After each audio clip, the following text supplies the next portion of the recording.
Mesdames, Messieurs, bonjour et bienvenue à ces Flash Info sur Kivu Morning Post. Une vive tension a été observée lundi 13 juillet au port et dans les centres-villes des Kalemi dans la province du Tanganyika. Selon plusieurs témoignages, des militaires de FARDC ont refusé d'embarquer à bord d'un bateau à destination de la ligne de front dans la province du Sud Kivu. Certains d'entre eux ont ensuite quitté les lieux. Dans la foulée des opérations, des recherches ont été menées dans plusieurs quartiers de la ville afin de retrouver les militaires concernés, comme en témoigne ce membre de la société civile locale sous couvert d'anonymat. Ouais, Bumbafu.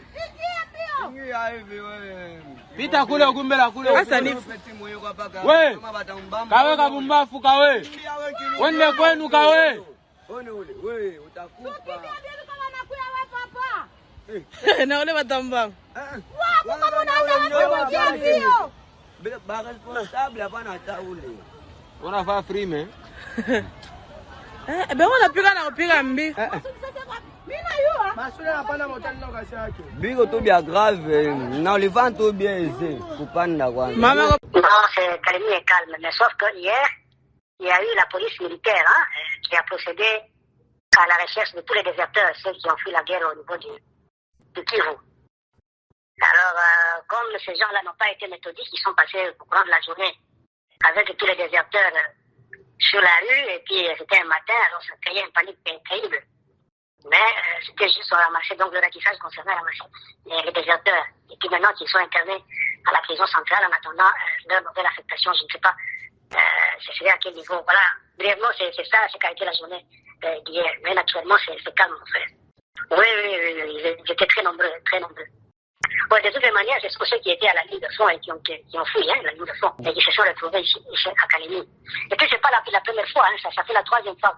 Mais les autres fois, la deuxième fois, ça s'est passé calmement. Mais la première fois, ça a créé aussi une panique. Mais cette fois-ci aussi, ça a créé une panique. Enfin, la première fois, ça a eu lieu au niveau du port, parce que la plupart de ceux qui ont fui sont venus à bord du bateau Amani. Ouais, la deuxième fois, mais les gens étaient déjà avisés pour savoir que ça se fait au niveau du port pour arrêter tous ces gens-là qui ont quitté précisément le fond. Alors, mais cette fois-ci, comme ça se passait au milieu de la ville, ça ne pouvait qu'attirer beaucoup de curieux, beaucoup d'interrogations aussi. L'ancien ministre de la Justice, Constant Mutamba, s'est présenté ce lundi 14 juillet 2026 à la Cour de cassation de Kinshasa à l'occasion de l'ouverture du procès dans l'affaire liée au présumé détournement des fonds du Fonds pour la réparation et l'indemnisation de victimes des activités illicites de l'Ouganda, Frivao, poursuivi aux côtés de Chansar Bolukala par le ministère public, l'ancien membre du gouvernement, condamné dans une autre procédure, a effectué sa première apparition publique depuis cette condamnation, arrivée accompagnée d'une infirmière et munie d'un kit médical.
autre que celui de son appartenance, pour l'exercice ponctuel de sa profession, est tenu de se munir d'une attestation.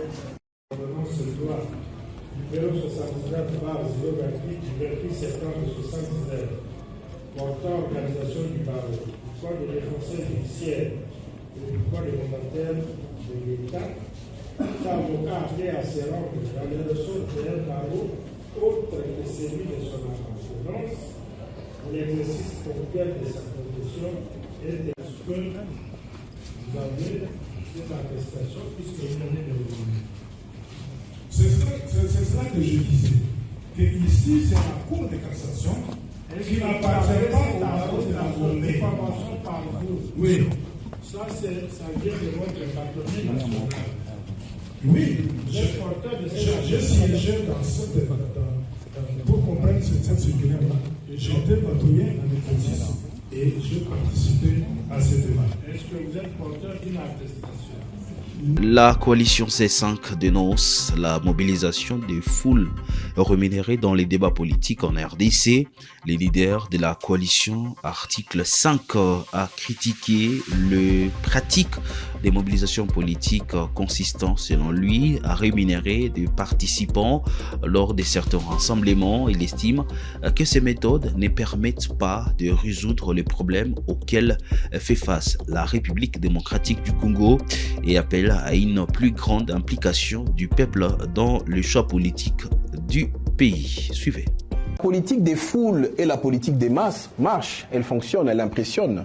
Et c'est justement ce que nous avons dénoncé dans notre adresse du 30 juin, puisque au fond, nous avons des foules, mais des foules manipulées, des foules réunies parce qu'on leur a donné à chacun 10 000 francs, 20 000 francs. Est-ce que ce sont ces réunions des foules qui répondent à ces préoccupations d'une jeunesse, à ces préoccupations de sécurité pour un peuple congolais qui est agressé depuis plusieurs dizaines d'années?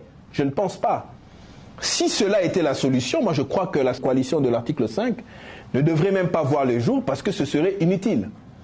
Nous pensons par contre que nous avons une idée et que la coalition de l'article 5 est une lumière. Et cette lumière, elle commence quelque part. Il n'y a pas eu un leader dans l'histoire de l'humanité qui a été plus pertinent et plus décisif, même en termes de longévité, que Jésus-Christ. Et Jésus-Christ n'a pas eu besoin de 5000 personnes, il n'a eu besoin que de 12 disciples. Aujourd'hui, on parle de lui 2000 ans après. Mais qu'avait-il, ce Jésus-Christ? Il avait du contenu. Il est venu apporter la vérité, et puisque la vérité, elle demeure, il est difficile de l'effacer. Elle a perduré pendant 2000 ans. Et ici, la vérité est que le pouvoir appartient au peuple.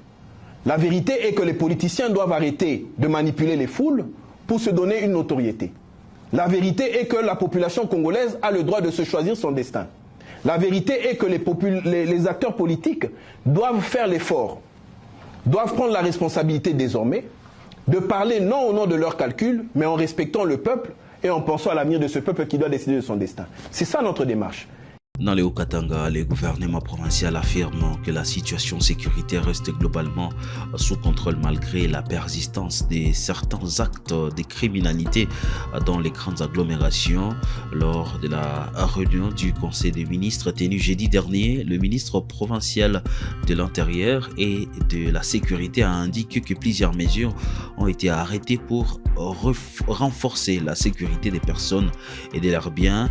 Les autorités disent vouloir intensifier les dispositifs de prévention et de lutte contre la criminalité. Suivant cet extrait du compte rendu présenté par le porte-parole du gouvernement provincial, le ministre Max Mpandé. Prenant la parole, le ministre provincial de l'Intérieur et Sécurité a fait au Conseil l'économie de la situation sécuritaire. D'une manière générale, celle-ci demeure relativement calme sur toute l'étendue de la province.